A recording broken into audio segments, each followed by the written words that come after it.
To preview the upcoming Cincinnati Reds season, I sat down with lifelong Reds fan Baker Lehman, who remembers last season's heartbreaking ending all too well. What do you remember from the loss in the NLDS to the Giants last year? Up 2-0, eventually lose the final 3 to end the season a little earlier than Reds fans would have hoped for. To lose to the Giants in that last game, I remember I was so mad in that last game that I went to the gym just because the Reds were already down like 3 or 4 to nothing. Buster Posey hit a grand slam. And the hope was bleak. And then all of a sudden I come back and I am just on my floor, just on hands and knees with Jay Bruce up to bat, 2 outs, bottom of the ninth, 2 men on, and the Reds have a chance to win it. And this is Jay Bruce's moment.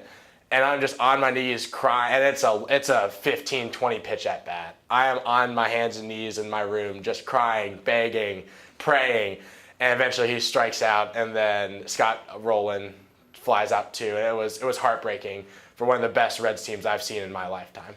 With some of the great history that the Reds have with the Big Red Machine and the Nasty Boys, do you think the 2013 Red squad feels a little more pressure to win big and win big now? I think it really is, because Cincinnati has been starved for a championship in any sport for a long time. Obviously, 1990, I think, was the last time they won a major sport championship, whether it be baseball, and the Bengals have never won a Super Bowl. The Cincinnati Bearcats haven't won in basketball since the 60s, and neither is Xavier. I don't think it even has a national championship. And Cincinnati is really a baseball town. Obviously, it's the mecca of professional baseball, and Cincinnatians take a lot of pride in that, and that's a big deal. The key for this pitching staff this year has to be Aroldis Chapman, right? It does, and I'm very torn on what to do with Aroldis Chapman.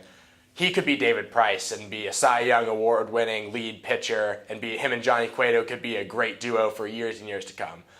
He could be a 60-save closer too, which would be awesome. So right now, I think within this next week, we're going to see a decision on what Aroldis is going to do for the regular season. But either way, he is a weapon, and that all the nasty stuff he can put on his ball and all the movement his pitches create, he's a weapon, plain and simple, no matter where the Reds are using him.